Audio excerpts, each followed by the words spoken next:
오늘은 성령의 열매 두 번째 시간, 사랑, 유익의 방향이 바뀌는 삶이라는 제목으로 함께 하나님의 말씀을 나누겠습니다.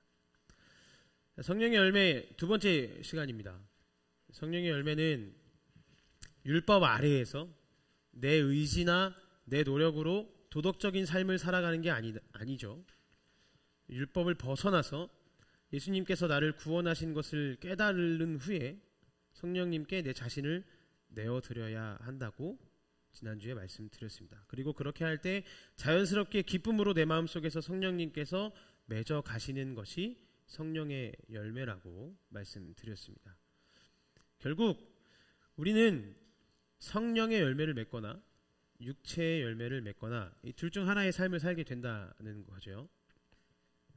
그래서 오늘은 성령의 열매의 9가지 측면 중에 하나인, 그리고 첫 번째인 사랑에 대해서 살펴보겠습니다. 오늘도 3가지로 나눠서 살펴볼 건데, 먼저 성경에서 말하는 사랑이 뭔지, 그 사랑의 특징에 대해서 살펴보고, 두 번째로 그럼 사랑의 유사품들이 뭐가 있는지, 이게 사랑인 것 같은데 사랑은 아닌 그런 사랑의 유사품들이 뭐가 있는지 살펴보고, 마지막으로 사랑의 열매를 맺는 길에 대해서 함께 나눠보겠습니다. 먼저 사랑의 특징입니다. 성경이 말하는 사랑의 특징은 크게 2가지로 나눌 수 있어요. 먼저 사랑은 감정이 아니라는 겁니다. 첫 번째 특징은 사랑은 감정이 아니다 라는 거예요. 본문 4절 말씀인데요, 사랑은 오래 참고 사랑은 온유하며 시기하지 아니하며 사랑은 자랑하지 아니하며 교만하지 아니하며, 사랑의 특징을 나타내고 있죠. 이게 한글로 우리가 읽어보면 사랑 온유하다, 자랑하지 않는다, 교만하지 않는다, 이렇게 약간 형용사처럼 표현이 되고 있어요. 그런데 헬라어 원문으로 이 본문을 살펴보면 이렇게 표현하고 있지 않습니다. 이 사랑의 특징의 모든 것들이 다 동사로 쓰여요. 동사. 그래서 이 사랑은 형용사적인 어떤 감정적인 특징을 나타내는 게 아니라, 어떤 감정적인 특성을 나타내는 것이 사랑이 아니라 동사, 그러니까 행동과 태도를 나타내는 것이라는 말이죠. 행동과 태도. 그래서 사랑은 감정입니다 라는 말은 성경적으로 보자면 틀린 말입니다. 감정은 사랑할 때 나타나는 한 가지 현상일 뿐인 거예요. 그 한 가지의 현상일 뿐이지 이 사랑에 대해 필수적인 것이 아니라는 겁니다. 우리 주변에 착한 일들을 권면하는 그런 TV 광고나 사람들을 보면 이런 얘기를 되게 많이 하죠. 사랑하면 실천하게 되어 있습니다. 이런 얘기를 많이 하죠. 사랑하면 실천하게 되어 있습니다. 근데 이 말이 잘못된 얘기라는 거예요. 그렇지 않다는 거죠. 사랑하면 실천하는 게 아니라 그 사랑 자체가 행동이라는 겁니다. 그 자체가 움직임으로 나타내는 것, 그게 사랑이라는 거예요. 그래서 이 시대는 내가 움직이는 기준, 그리고 내 감정이 끌리는 것이 곧 사랑이고, 내가 감정적으로 뭔가 쫙 올라와야지, 뭔가 이렇게 감동이 생겨야지 이 사랑의 행동을 할 수 있다고 생각해요. 근데 그렇지 않다는 겁니다. 학교나 직장에서 이런 경우를 되게 많이 볼 수 있어요. 회사에서 내가 일 처리를 하는 사람이에요. 뭔가 일을 다 이렇게 처리해주는 사람인데, 이 A라는 사람한테는 막 잘해줘요. 막 부탁 하나만 해도 막 해줄게, 무조건 해줘야지 하면서 막 도와줘요. 근데 B한테는 하나도 안 해줘. B가 막 밥을 사주고 커피를 사주면서 부탁을 해도 안 들어줘요. 그래서 너 왜 그러냐, A한테는 잘해주고 왜 B한테는 안 해주냐고 물어보면 이렇게 얘기하는 거죠. B는 생긴 게 기분 나쁘게 생겼어. 내 스타일이랑 별로 안 맞아. 나랑 잘 안 맞는 사람 같아. 그래서 그냥 안 해줬고 그냥 무시했어. 이런 말들을 우리가 되게 주위에서 쉽게 하기도 하고 쉽게 경험한다는 거예요. 특히 남성분들, 교회에 새 신자가 왔는데 굉장히 아름다운 자매분이 왔습니다. 예쁘니까 잘해줘야지. 하시죠? 네. 저만 쓰레기인가요? 네. 전 그런 생각 안 합니다. 전 그런 생각 안 해요. 네. 아무튼 순간적인 감정 판단에 의해서 이 상대방에게 호의를 베풀거나 혹은 호의를 베풀지 않거나 하는 것들, 이 기준이 내 감정이라는 것에 달려 있다면 이건 절대 사랑이 아니라는 겁니다. 내가 느끼는 감정의 그 행동에 일들이 달려 있는 거라면 그건 사랑이 아니라는 거예요. 그럼 사랑은 무엇과 관계가 있는 거냐? 사랑은 유익과 관련이 있습니다. 유익. 우리 본문 5절 말씀을 한번 다 같이 읽어볼까요? 5절입니다. 시작. 무례히 행하지 아니하며 자기의 유익을 구하지 아니하며 성내지 아니하며 악한 것을 생각하지 아니하며. 자기의 유익을 구하지 않는다. 이게 사랑의 핵심이라는 거예요. 성경에서 사랑에 대해서 유익이라는 개념을 가지고 설명을 하는데 사랑이 뭐냐? 유익의 방향이 바뀌는 삶. 이게 사랑이라는 겁니다. 나의 유익이냐? 그 사람의 유익이냐? 혹은 이타적인 것이냐? 이기적인 것이냐? 이 유익의 방향. 이게 사랑의 가장 중요한 특징이라는 거예요. 사랑을 유익의 관점에서 바라보게 되면 왜 사랑이 감정이 아닌지를 우리가 잘 알 수 있어요. 우리가 왜 이렇게 우리 삶을 열심히 살죠? 오늘도 되게 많은 청년들이 엄청 고생했죠. 아침부터 나와가지고 애들 막 오면은 막 이름표 붙여주고, 애들 막 이렇게 어른들이랑 매칭 시켜줘야 되고, 또 어떤 청년들은 1시에 나가가지고 서천공원에서 막 이렇게 또 코너 학습하고, 또 어떤 청년들은 막 특송한다고 막 율동하고 막 땀 흘리고 엄청 열심히 했어요. 근데 교회에서만 그런가요? 우리 삶도 엄청 열심히 살잖아요. 왜 우리가 이렇게 열심히 살죠? 사실 많은 이유들이 있겠지만 가장 근본적인 이유는 나 잘 되려고 그러는 거 아닌가요? 나 잘 되려고 잘 살잖아요. 열심히 살잖아요. 그렇기 때문에 내가 나 자신을 사랑하는데 이 감정으로만 사랑하는 게 아니라는 걸 알 수 있어요. 어느 날은 이 스스로에 대해서 감정이 한없이 무너지는 날이 있죠. 내가 되게 무가치해 보이고 난 정말 아무것도 아닌 사람 같고 이 내 감정이 계속해서 다운될 때가 있어요. 그죠? 근데 이런 상황 속에서도 우리는 이성적으로 생각하면서 내가 살아야 되고 내가 유익을 누려야 되기 때문에, 그러야 한다는 걸 알기 때문에 내 마음이 다운되고 막 감정이 막 침체돼도 식탁에 가서 꾸역꾸역 밥을 먹는다는 거예요. 왜? 내가 살아남아야 되기 때문에, 내가 잘 돼야 되기 때문에. 이 감정으로는 다 무너졌어도 이성적으로는 나 밥 먹어야 돼, 나 살아남아야 돼, 나 열심히 해야 돼, 이런 생각을 한다는 거죠. 반대로 이성적으로 생각하면 내가 지금 처한 현실이 막 상황적으로는 너무 열악하고 부족하고 막 모자라 보이고 내가 막 다른 사람들한테 평가받는 걸 보니까 객관적으로 되게 부족한 사람이란 말이에요. 그런 감정이 느껴진단 말이에요. 근데 그래도 그 감정이 끌어올려지도록 내 이성과는 상관없이 관계없이 행동을 한다는 겁니다. 이렇게 생각하면서요. 할 수 있다. 할 수 있다. 힘내자. 너 할 수 있어. 나 잘 살 수 있어. 그럼 이렇게 하는 사람이 이중인격자인가요? 언제는 막 이렇게 했다가 언제는 또 막 나 할 수 있다 막 이렇게 했다가 이중인격자인가요? 아니라는 거예요. 이 사람은 철저하게 동일한 기준을 가지고 행동하고 있어요. 똑같은 기준에 의해서 감정적으로 이성적으로 행동을 하고 있어요. 그 기준이 뭐냐면 나는 나를 사랑해요. 내게 유익이 되도록 행동하는 겁니다. 나한테 유익이 되도록. 그러니까 감정이냐 이성이냐는 사실 중요한 게 아니에요. 누구에게 유익이 되느냐, 누구의 유익을 향해서 행동하고 있느냐, 이게 사랑의 중요한 특징이라는 겁니다. 이 똑같은 방식이 타인에게도 적용이 되죠. 우리가 남이랑 관계를 맺을 때, 우리가 다른 사람들하고 관계를 맺을 때 물질적이고 육체적이고 이성적이고 감정적인 관계들을 맺어가요. 그죠? 근데 여러 가지 분야가 있을 수 있는데 그건 하나도 중요하지 않다는 거예요. 사랑은 어떤 종류의 행동을 하고 있니? 이걸 묻는 게 아니라 그 행동이 가지고 있는 유익의 방향이 어디를 향하고 있니? 이걸 묻고 있는 겁니다. 이게 사랑이 가지는 본질적인 특징이에요. 그러면 어떤 사람을 사랑하시나요? 여러분이 속해 있는 어떤 단체를 사랑하시나요? 이 로고스 교회 공동체를 사랑하시나요? 네, 제가 얼마나 뜨겁게 사랑하는데요. 이런 말은 사실 의미 없는 얘기입니다. 저는 그곳의 유익을 위해서 이런 행동을 하고 있습니다. 저는 그 사람의 유익을 위해서 이런 태도를 취하고 있습니다. 이 생각이 사랑의 유일한 모습이라는 겁니다. 감정이 아니라 행동, 그리고 이 행동이 가져오는 결과가 누구의 유익, 유익의 방향이 어디를 향하고 있는가, 이게 사랑의 특징이에요. 그러면 우리가 두 번째로 살펴볼 것은 사랑의 유사품에 대해서 살펴볼 건데, 본문에서 바울이 이런 얘기를 해요. 이 시대에 우리가 사랑하고 있다고 착각할 수 있는 유사품이 있다는 걸 드러내고 있습니다. 유사품이 뭐죠? 상당히 비슷하지만 전혀 그것은 아닌 거. 쉽게 이해할 수 있으면 이제 짝퉁이라고 이해할 수 있겠죠. 그러니까 이 사랑의 유사품이 두 가지가 있다고 바울이 얘기를 해요.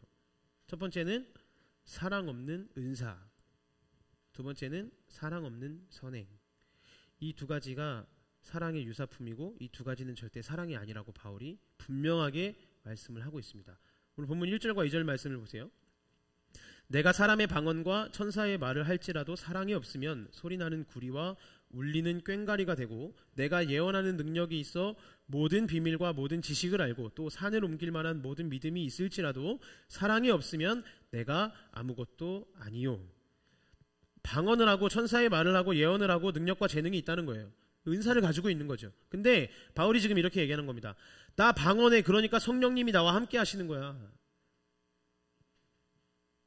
나 천사의 말을 하고 예언을 하고 나 능력이 있어, 그러니까 하나님이 나와 함께 하시는 거야. 나 성경을 깨달았어, 딱 이 말씀만 보면 무슨 말인지 알 것 같아, 그러니까 하나님이 나와 함께 하시는 거야. 이게 아니라는 겁니다. 그렇기 때문에 하나님이 내 삶에 일하고 계신다? 그렇게 볼 수 없다는 거예요. 은사가 곧 성령의 열매냐? 아닙니다. 은사는 성령의 열매가 아니에요.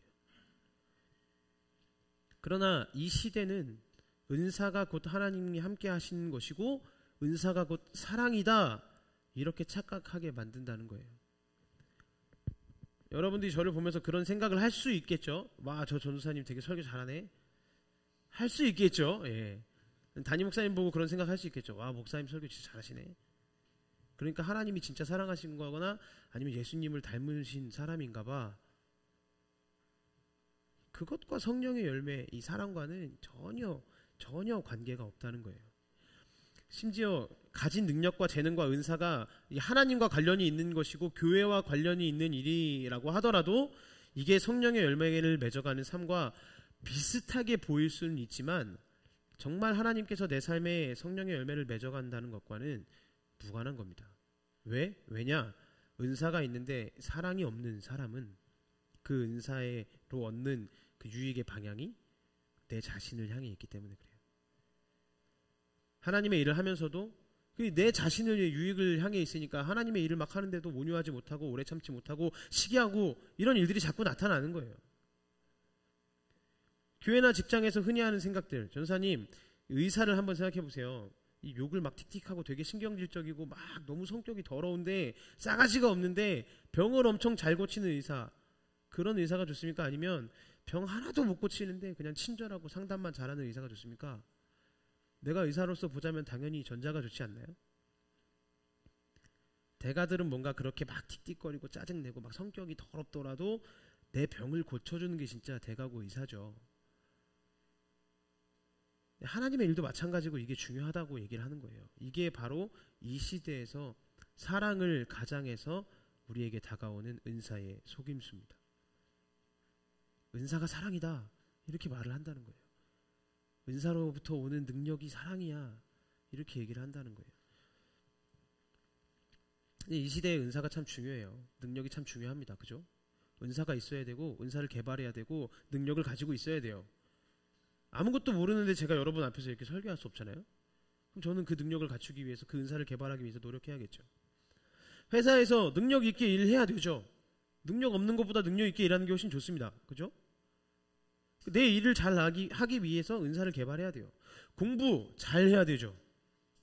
공부 잘 해야 돼요. 근데 이 은사로부터 오는 능력들이 사랑의 기반에 있지 않으면 어떤 일이 벌어지냐?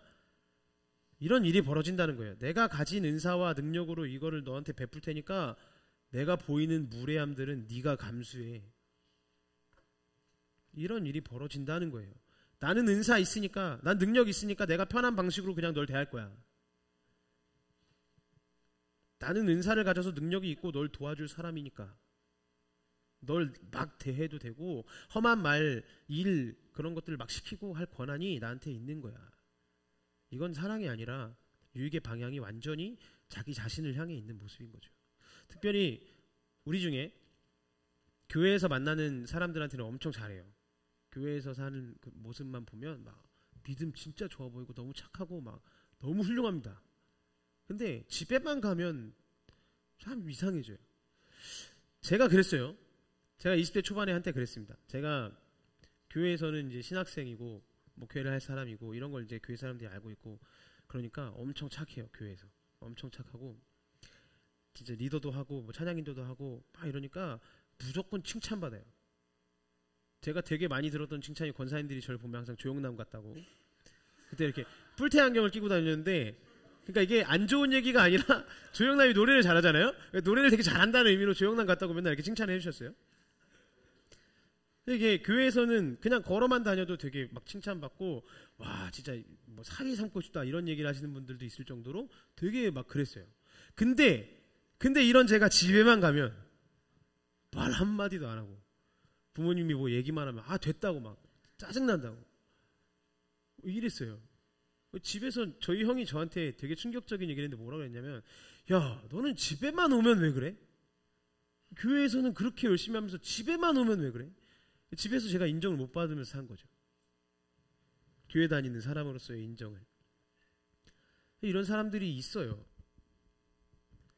근데 이런 사람들이 어떤 생각을 하냐면 이런 생각을 해요. 에이 사랑하는 사람들끼리 뭐 예의 지키고 막 이런 거 아니에요. 사랑하는 사람들끼리 그냥 편하니까 편하게 대하고 그냥 내가 하고 싶은 대로 하는 뭐 그런 거죠. 뭐 가족한테 무슨 예의를 지켜요. 이렇게 얘기하는 거죠. 이거는 사랑을 가장한 핑계입니다. 친하다고 예의 안 지키는 사람들, 혹은 내가 은사나 능력이 있다고 함부로 대하는 사람들, 집에만 가면 변하는 사람들, 이런 사람에 대해서 이건 절대 사랑이 아니다라고 이 묵상하고 이걸 고백하신 분이 있어요. C.S. 루이스가 쓴 4가지 사랑이라는 책에서 이렇게 얘기를 합니다. 이런 사람들은 어떤 생각을 가지고 있는가? 이렇게 얘기를 하는데 잘 들어보세요. 사회생활에서는 어떤 의식을 지키는 것으로 족합니다. 그러나 가정에서는 그런 의식이 표현하는 실제 자체를 드러내야 합니다. 그렇지 않으면 가정은 실로 최악의 이기주의가 판치는 곳이 됩니다. 댄스장이나 파티에서 돌아올 때 매너를 거기다 놔두고 오는 사람들이라면 거기서도 진짜 예의가 있었던 것이 아닙니다. 그들은 예의 있는 사람인 양 그저 흉내만 냈던 것입니다. 그는 애정이 상대를 허물없이 대하는 것임을 압니다. 그래서 지금 자기 딴에는 허물없이 상대를 대하고 있는 중입니다. 그 결과 그는 자신이 지금 애정을 보여주고 있다는 결론 짓습니다. 턱없이 부족한 애정으로 애정이 충만할 때에만 가능한 아름다운 자유를 멋대로 사칭합니다. 최선의 애정은 결코 상대에게 상처나 모욕감, 굴욕감을 주고 싶어 하지 않기 때문입니다. 사랑 안 하면서 마음대로 내가 사랑하면 함부로 하는 거야 라고 생각한다는 거예요. 진짜 사랑은 절대 상대에게 상처 주고 싶지 않아야 되는데 이게 진짜 사랑인데 나는 사랑하면 그냥 이렇게 하는 거야. 사랑하면 그냥 이렇게 편하게 하는 거야. 이걸 빌미로 턱없이 부족한 애정을 가장하고 포장하고 위장하고 있다는 거예요.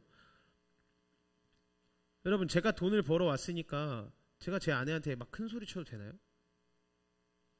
내가 남자친구나 여자친구한테 이런 선물을 줬고 이렇게 베풀어 줬으니까 큰 소리 쳐도 됩니까? 그건 은사와 능력으로 사랑을 대체하려는 우리의 얕은 속임수에 불과한 거예요.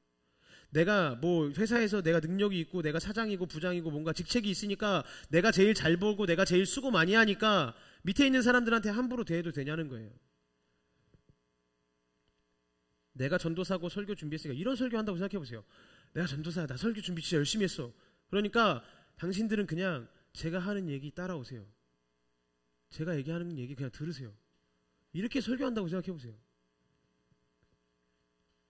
이게 말이 되냐는 거죠. 이건 사랑을 가장한 사랑 없는 은사예요. 언제 하나님이 우리한테 그 은사를 주시고 능력을 베푸시면서 야 꿇어 임마 너 예배 시간에 나왔으면 무릎 꿇고 경배해. 언제 하나님이 이렇게 하셨어요? 언제 하나님이 우리한테 이렇게 대하셨나요? 이 은사와 능력으로는 사랑을 대체할 수 없는 겁니다. 내가 어떤 은사나 능력으로 남보다 우위에 있기 때문에 은연중에 내가 너를 함부로 하겠어. 이게 바로 그 유익의 방향이 날 향해 있는 것이고 전혀 사랑이 아닌 거예요.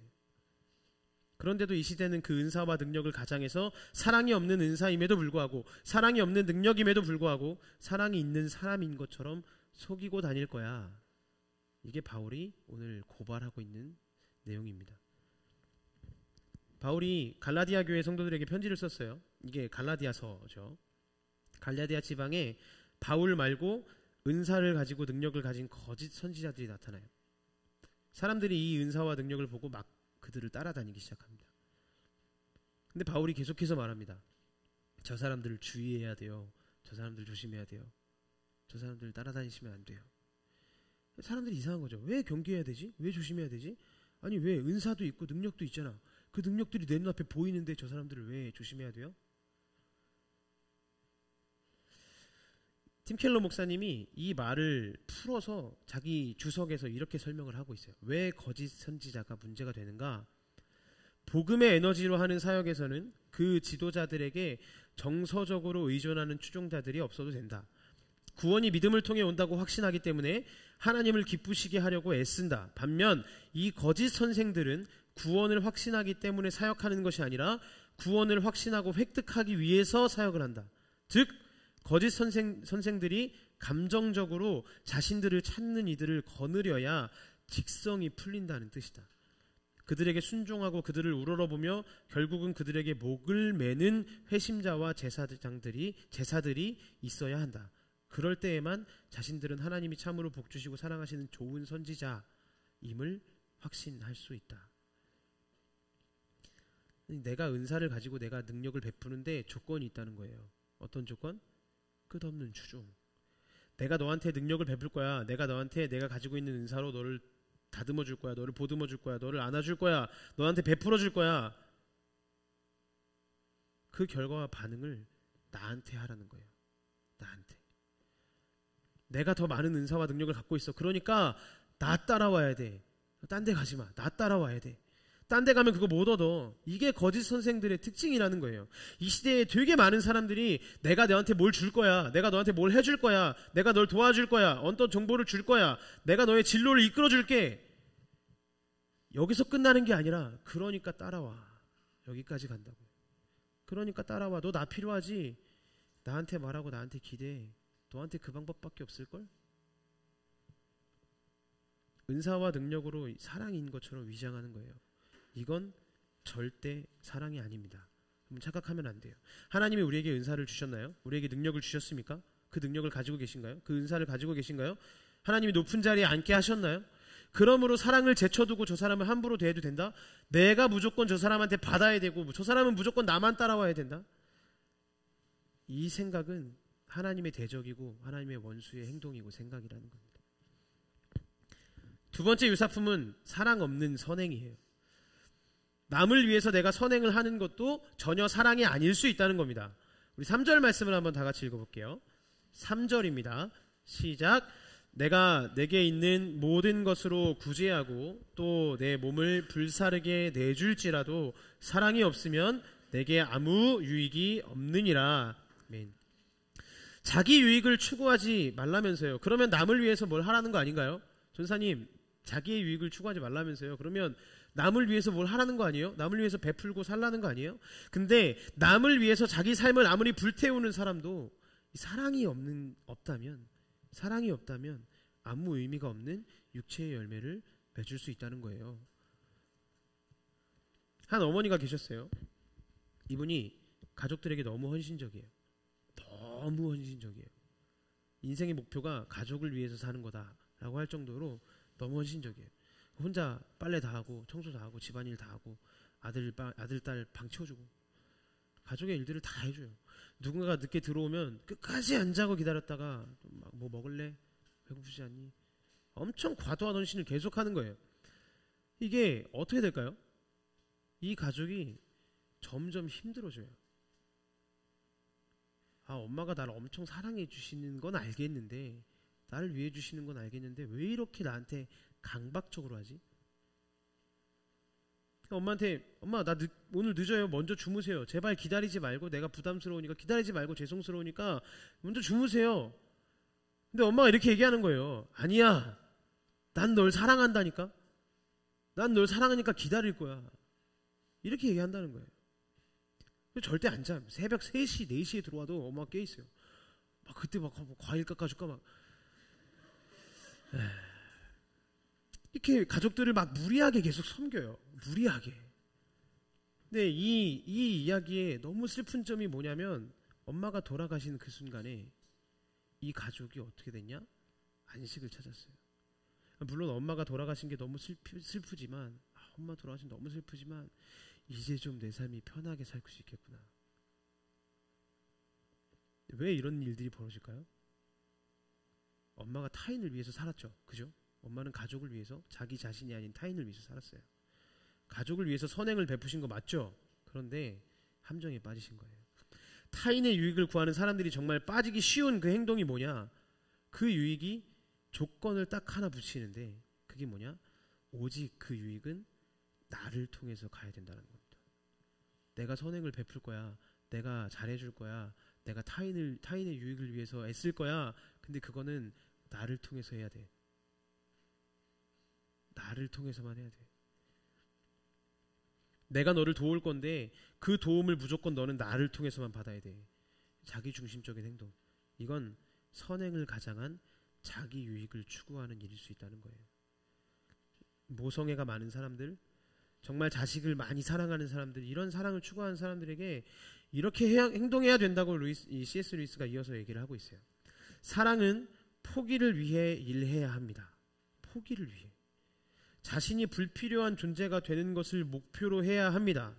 그들에게 내가 더 이상 필요 없어 라고 말하게 되는 시간을 보답으로 여겨야 합니다. 이게 온전한 사랑의 모습이라는 거예요. 계속 상대가 나를 필요로 하도록 만들면서 나는 이타적인 사람이야. 나는 저 사람을 돕는 거야. 이건 사랑이 아니고 결국 자기 유익을 구하는 방향이 될 수밖에 없다는 겁니다. 한 개척교회에 미친 듯이 헌신하는 분이 계셨어요.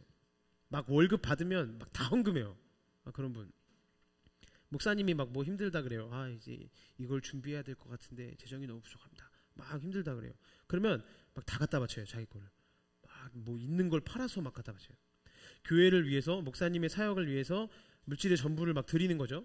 근데 이 목사님이 자신이 준 것에 대해 충분한 감사를 표현하지 않았어요. 그러니까 이분이 이렇게 말하는 거예요. 와, 왜 목사님이 나를 인정하시지 않지? 나 없이는 생활도 안 되는 분이잖아. 사실 따지고 보면 내가 헌금하는 걸로 생활하시는 분이 내가 이렇게 많이 드렸는데 왜 감사한 마음도 표현 안 하고 나한테 고맙다고 안 하지? 우리에게 이 마음이 어느 정도 있다는 거예요.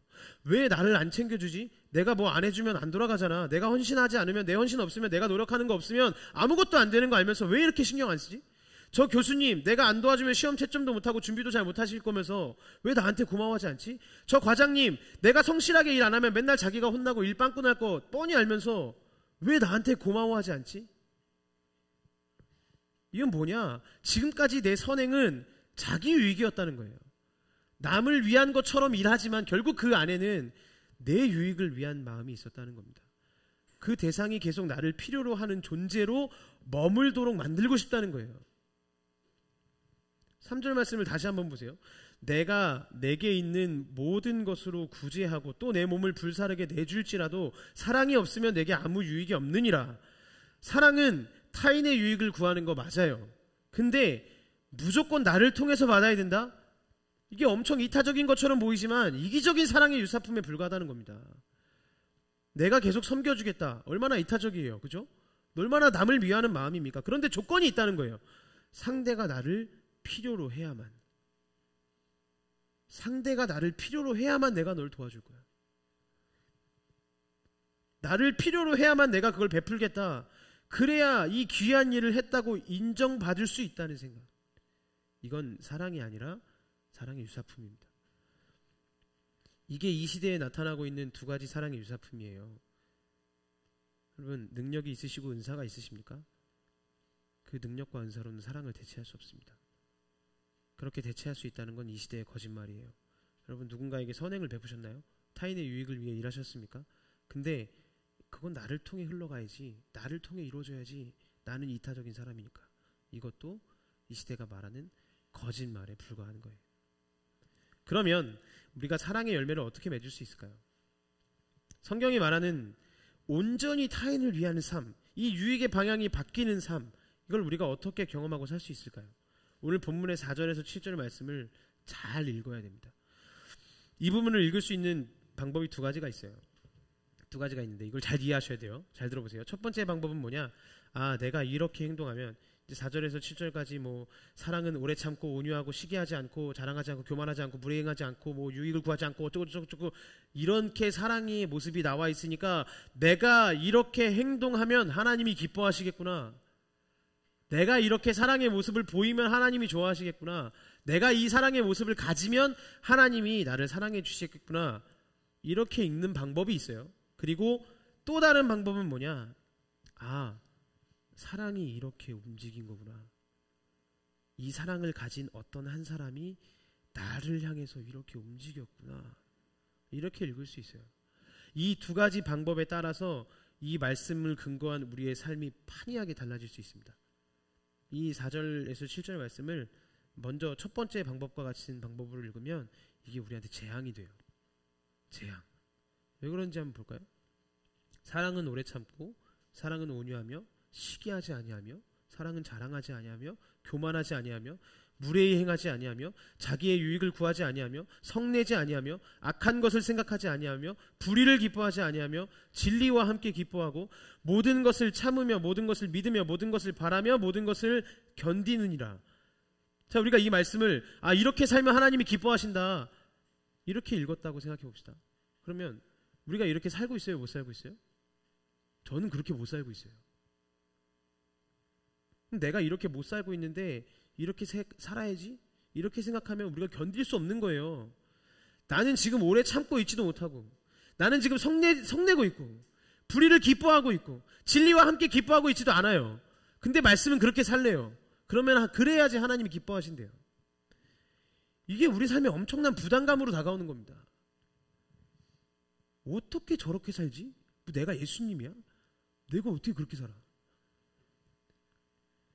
이런 부담감들이 우리를 짓누르게 된다는 거예요. 그런데 4절에서 7절 말씀을 잘 보시면 이 사랑은 이런 속성을 가지고 있습니다 라고 말하고 있잖아요. 사랑이 이런 속성이 있어요 라고 말하는 게 아니에요. 지금 뭐라고 얘기하는 거냐면 사랑을 마치 살아있는 인격체처럼 말하고 있어요. 다시 잘 보세요. 사랑은 오래 참고, 사랑이라는 사람이 오래 참고 있다는 거예요. 사랑은 온유하며, 사랑이 어떤 성격을 가진 사람인 것처럼 얘기를 하고 있죠. 온유하다. 사랑은 자기 유익을 구하지 않는데요. 화내지 않는데요. 사랑이 살아있는 것처럼 묘사하고 있는 거죠. 이게 무슨 말이냐? 우리가 이 사랑을 경험해야 한다는 겁니다. 이렇게 살아야 됩니다를 말하고 있는 게 아니라고요. 여러분, 이렇게 사셔야 돼요. 사랑은 이런 거니까 이런 사랑으로 사셔야 돼요. 이렇게 우리를 억압하고 억누르고 있는 말씀이 아니에요. 예수 그리스도께서 나에게 이렇게 사셨다. 어떤 상황에서도 나에게 무례히 행하지 않으셨고 성내지 않으셨다. 이걸 깨닫고 경험할 때에만 즐겁게 이 일들을 감당해낼 수 있다는 겁니다. 이걸 먼저 깨달아야 된다는 얘기예요. 7절의 마지막으로 모든 것을 참으며 모든 것을 믿으며 모든 것을 바라며 모든 것을 견디느니라. 우리가 이걸 되게 헷갈릴 때가 있어요. 이게 무슨 말일까요? 참는다?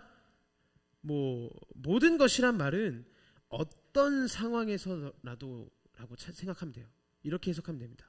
어떤 상황에서도. 그러니까 어떤 상황에서도 참는다? 이게 무슨 말일까요? 어떤 죄를 지어도 무조건 덮어주신다 이 말일까요? 어떤 상황에서 참는다? 아니에요.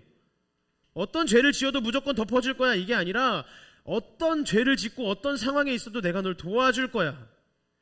지원할 방향을 찾는다. 이게 사랑의 특징이라는 거예요. 그분이 나를 향해서 그렇게 일하셨다는 겁니다. 예수 그리스도가 나를 향해서 그렇게 사셨다는 거예요.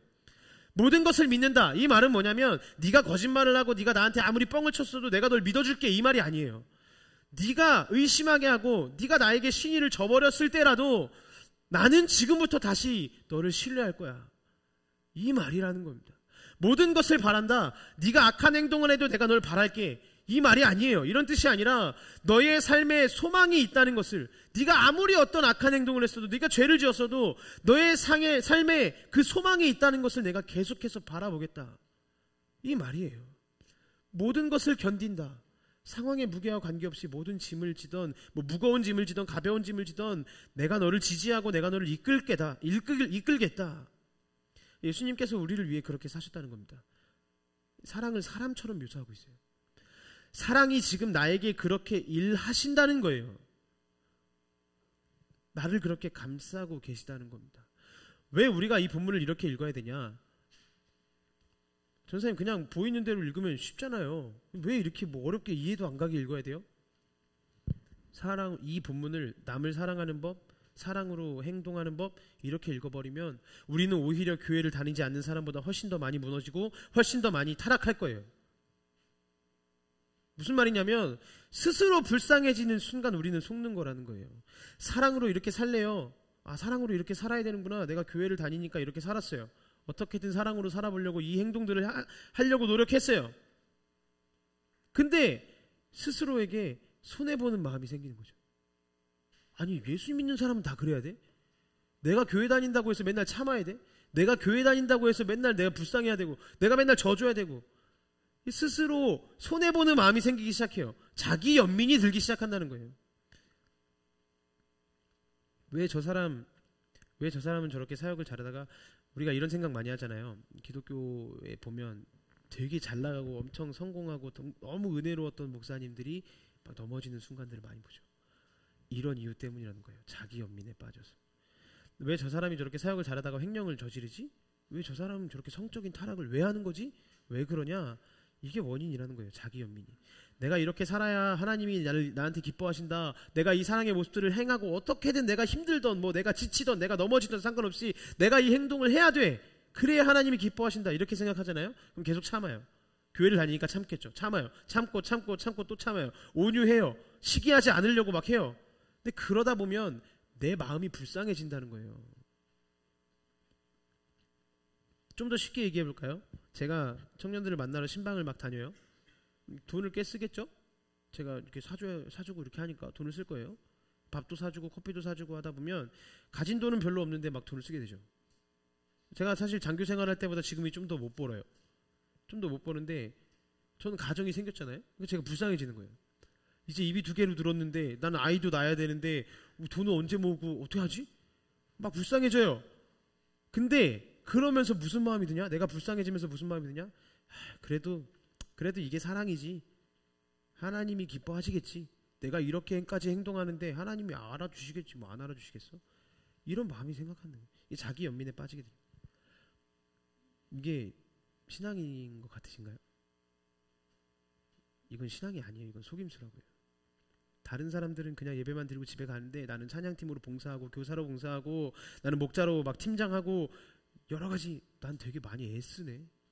와, 나 진짜 고생하는구나. 이렇게 내가 불쌍해져요. 그럼 어떻게 되는지 아세요? 내가 이미 그 사랑의 보상을 받았고 그분 안에서 내가 거하고 있고 난 그분의 사랑을 즐거워한다. 이 마음이 아니라 이렇게 하면 하나님이 기뻐하실 거야 라고 생각하기 시작할 때 어느 순간 불의한 돈을 취할 일이 생기면 그게 나에게 오는 대접과 위로로 보이는 거예요. 내가 이렇게까지 노력했으니까 이런 거 주시나 보네. 내가 훨씬 헌신했거든요. 내가 다른 사람들보다 훨씬 노력했거든요. 내가 사랑으로 진짜 열심히 살았어. 내가 이 말씀대로 사랑을 보이려고 진짜 열심히 살았어. 그러니까 나는 이런 대접을 받을 권리가 있는 거야. 지금 내가 대접을 못 받고 있다고 생각하는 거죠.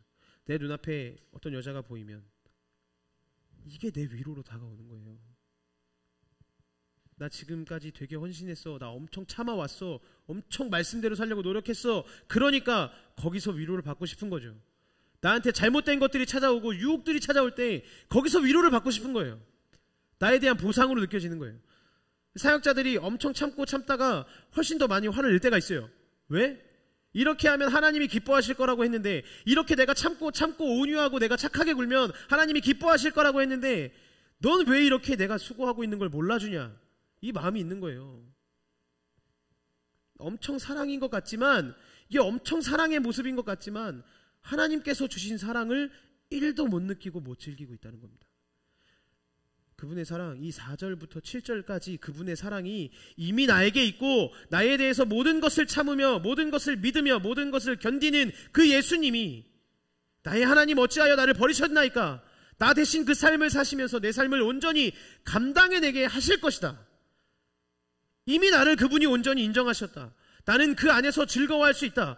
이게 우리의 삶의 위로가 되고 이게 우리의 힘이 되지 않으면 사랑한다고 말하면서도, 사랑을 행한다고 말하면서도 자꾸 다른 곳에서 보상을 찾는다는 겁니다. 이건 사랑이 아니에요. 4절부터 7절 말씀을 읽을 때 자기 연민이 혹시 드시나요? 아, 난 이렇게 노력하는구나. 불쌍하신가요? 복음을 이해하지 못하고 있는 거예요. 내가 한 알의 밀알이 되어서 썩으면 하나님이 열매를 맺게 해주시겠지. 이게 무슨 복음입니까? 이게 다라면 이게 무슨 복음이에요? 그분이 썩으셨다는 거예요. 그분이. 내가 썩어야지 하나님이 열매를 맺으시는 게 아니라 이미 그 예수님이 썩어지셨다고요. 그분이 나에게 온유하셨어. 그분이 나에게 무례하게 대하지 않으셨어. 예수님은 나에게 성내지 않으셨어. 그렇기 때문에 내가 지금 여기 서 있을 수 있는 거야. 그 사랑을 묵상하면 할수록 나의 존귀함과 나를 대하시는 그분의 고귀함이 너무나 놀라워서 이 사람에게 함부로 할 수 없는 거고 내가 이 사람의 유익을 위해서 살 수밖에 없는 거야. 그러니까 헌신하는 게 즐거움이 되는 거고, 그러니까 여기 와서 예배 드리고 있는 것들이 우리의 보람과 즐거움이 되는 겁니다. 이 마음이 있어야 돼요. 말씀을 정리합니다. 예수님께서 우리 삶의 유익의 방향을 이미 온전히 돌리셨어요. 자기가 가지고 계신 모든 유익을 그 십자가에서 다 버리시고 그 유익을 우리에게 주셨다는 겁니다. 우리가 오늘 이 사실을 확신하지 못하면 무조건 내가 불쌍해 보일 거예요. 무조건 다른 곳에 가서 보상을 받게 될 거예요. 세상이 말하는 사랑의 유사품 안에서, 사랑 없는 은사와 능력과 사랑 없는 선행 안에서, 이건 사랑의 유사품이에요. 오늘 나에게 온전한 사랑으로 다가오신 그분이, 완전한 사랑으로 다가오신 그분이, 사랑은 어떤 구성 요소가 아니라 사랑이라는 인격 자체가 나에게 다가오심을 깨닫고 이 우리의 유익의 방향이 바뀌어져야 됩니다. 그렇게 될 때 우리는 온전히 타인을 살리고 세우는 그 주님의 길을 걸어갈 수가 있는 거예요. 여러분, 이 사랑에 대해서 깊이 있게 묵상하고 다시 한번 생각해 보시길 축복합니다. 내가 이 사랑들을 해 나가야지 하나님이 기뻐하시는 게 아니에요. 내가 이 사랑의 모습을 갖출 수 있을 때 하나님이 내 삶을 사용하시는 게 아니에요. 이미 이 사랑이라는 인격을 가지신 예수 그리스도가 이 모습으로 우리에게 오셨습니다. 우리 함께 찬양할게요.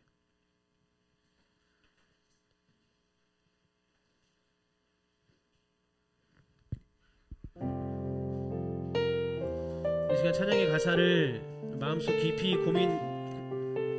고백하고 우리 함께 마음으로 묵상하면서 함께 찬양하며 나아가도록 하겠습니다. 삶의 작은 일에도 그 마음을 알기 원하네. 그 길, 그 좁은 길로 가기 원해. 나의 작음을 알고 그분의 크심을 알며 소망, 그 깊은 길로 가기 원하네.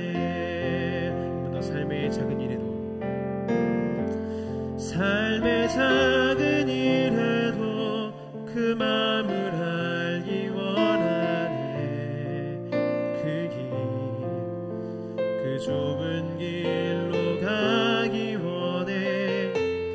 나의 작음을 알고 그분의 크심을 알며 소망, 그 깊은 길로 가기 원하네. 저 높이 솟은 산이 되기보다 여기 오름직한 동산이 되길. 내 가는 길만 비추기보다는 누군가의 길을 비춰준다면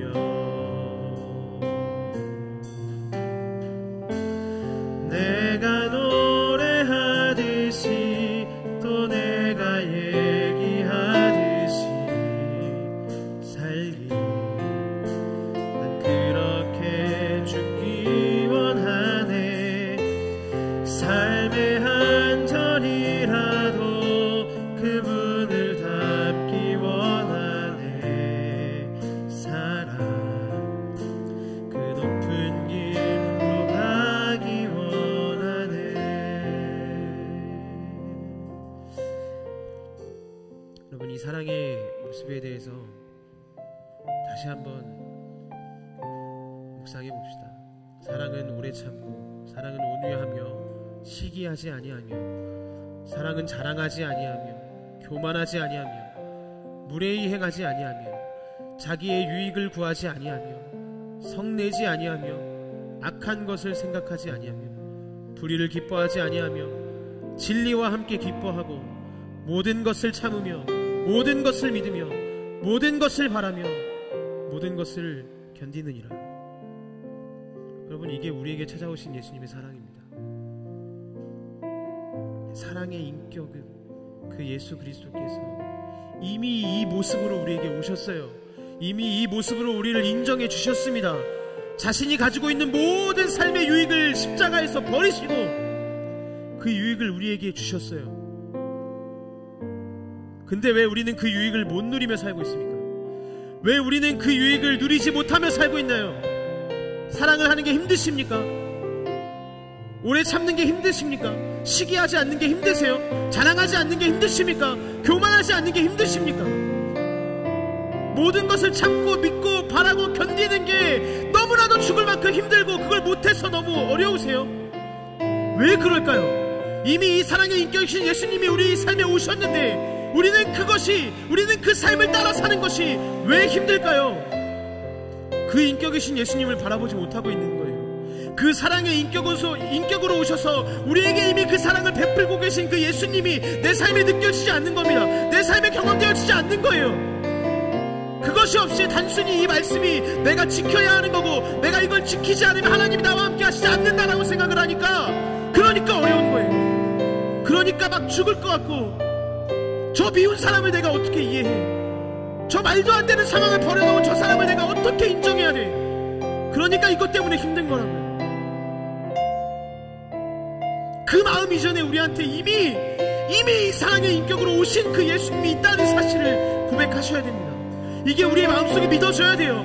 이것을 바라보기 위해서 노력하셔야 됩니다. 이 모습이 느껴지지 않고 어떻게 우리가 사랑을 행할 수 있겠냐고요. 지금 당장 내 삶도 하나도 힘든데, 지금 당장 내가 일하면서 내 직장에서 내 가정에서 버텨나가는 것도 힘들어 죽겠는데 내가 어떻게 사랑을 행할 수 있겠냐고요. 내 삶에 어떻게 그 성령의 열매인 사랑의 열매가 맺힐 수 있겠냐고요. 예수님의 사랑이 먼저 느껴져야 됩니다. 여러분, 그것을 위해 기도해 보셨어요? 여러분, 그것을 위해서 기도해 보셨나요? 주님의 사랑이 나에게 느껴졌으면 좋겠습니다. 사랑의 인격으로 오셔서 이미 나에게 이 사랑의 모습들을 베풀어 주신 그 주님의 그 사랑이 내게 느껴졌으면 좋겠습니다. 간절한 마음으로 기도해 보신 적 있습니까? 이게 선행되지 않으면 우리의 사랑은 다 사랑의 유세품이 될 수밖에 없어요. 이게 선행되지 않으면 아무리 내가 타인을 위해, 내가 세상을 위해 사랑을 베풀고 노력하고 내 것들을 나눠준다고 할지라도 그것은 결국 사랑의 유사품으로 갈 수밖에 없습니다. 예수님의 사랑을 먼저 느껴야 돼요. 우리 시간 그 사랑의 앞에 우리의 마음을 내려놓고 우리의 모든 생각과 지식과 감정과 이성과 그 모든 것들을 주님 앞에 내어놓고 주님 그 사랑의 인격이 내 삶에 느껴지기를 소망합니다. 주님 그 사랑의 인격이 내 삶에 경험되어지기를 소망합니다. 내가 남을 먼저 사랑하고 내가 남을 먼저 베풀고 내가 남에게 먼저 다가가는 것 이전에 나를 사랑하신 그 주님의 사랑, 오래 참고 온유하고 시기하지 않고 교만하지 않았고 무례히 행하지 않았고 자기의 유익을 다 버리셨고 성내지 아니하셨고 악한 것을 찾지 않으셨고 불의를 기뻐하지 않으셨고 나의 모든 것을 참고 나의 모든 죄악을 믿고 나의 모든 것들을 바라보면서 내 모든 죄악들을 참고 견뎌내셨던 그 예수님의 사랑, 이미 사랑의 인격으로 내 삶에 역사하신 주님의 그 사랑이 내게 느껴지기를 소망합니다. 주님, 이 시간 나에게 주님의 그 사랑을 부어주십시오. 내가 주님의 사랑을 베푸는 것 때문에 힘들어서 내 삶이 지쳐가고 자기 연민에 빠지고 어려워지는 것이 아니라 주님께서 이미 나를 그렇게 사랑하셨기 때문에 내가 그 사랑을 받았고 내가 그 사랑으로 인해 새롭게 변화되어졌기 때문에 나도 당연하게 즐거움과 기쁨을 가지고 그 사랑을 베풀 수 있는 온전한 타인을 위한 유익의 방향이 바뀌는 삶이 내 삶 가운데 열매 맺을 수 있도록 하나님 주님의 사랑으로 역사해 주시옵소서. 우리 시간 주님 앞에 우리의 모든 마음을 내려놓으며 간절한 마음을 가지고 함께 기도하며 나가도록 하겠습니다. 다 같이 기도하겠습니다. 하나님, 이 시간 기도하며 나아갑니다. 주님, 이 시간 우리의 모습을 바라보며 하나님, 우리의 삶과 우리의 마음과 생각과 감정과 그 이성까지도 그 모든 것을 주님 앞에 내어놓고 이 시간 주님 앞에 간절한 마음을 가지고 기도하며 나아갑니다. 주님, 내 삶에 주님의 사랑을 느끼며 살아가고 있습니다. 내 삶을 바라보며 죄악이 많고 죄악한 것들이 가득 차있고 하나님, 온전히 정결한 것도 없고 깨끗한 것도 없고 성결한 것도 없는 나의 연약한 삶을 바라보시면서도 오래 참으셨고 온유하셨고 시기하지 않으셨고 교만하지 아니하셨고 불의행하지 아니하셨고 온전히 모든 것을 참으며 믿으며 바라며 견뎌내신 그 예수님의 사랑, 내가 그 사랑을 느끼며 살아가고 있습니까? 하나님, 나를 사랑하시는 주님의 그 사랑이, 나를 사랑하시는 주님의 그 사랑의 인격이 이미 나와 함께하고 계심에도 불구하고 하나님의 삶 가운데 사랑을 베푸는 것이 어려워서, 내가 사랑을 행하는 것이 어려워서 하나님, 그렇게 내 삶에 자기 연민을 느끼며 지쳐가고 쓰러져가고 있지는 않습니까? 하나님 온전히 이 시간 주님의 그 은혜를 바라보며 주님의 그 사랑을 의지하며 붙잡으며 나아가오니 주여 내가 주님의 사랑의 모습을 가지고 사랑 그 높은 길로, 그 좁은 길로, 아버지 하나님 그 깊은 길로 내가 내 삶을 이끌어 나가기를 간절히 소망하오니 예수 그리스도의 사랑을 믿음으로 나오게 하시고 주님의 사랑 앞에 내 삶을 거하게 하시고 이미 내 삶 가운데에 인격을 가지고 오신 그 주님의 사랑이 온전히 느껴짐으로 말미암아 하나님, 온전히 주님의 사랑 안에 거하는 삶이 될 수 있도록 주여 내 삶을 붙잡아 주시고 주님 인도하여 주시옵소서. 하나님, 우리 삶에 주님의 사랑이 있습니까? 내 믿음과 내 신앙과 내 삶의 순간순간, 내 직장과 내 일터와 내 학교와 내 가정과 내가 서 있는 그곳 가운데에서 내가 주님의 사랑을 느끼고 주님의 사랑을 경험하며 살아가고 있습니까?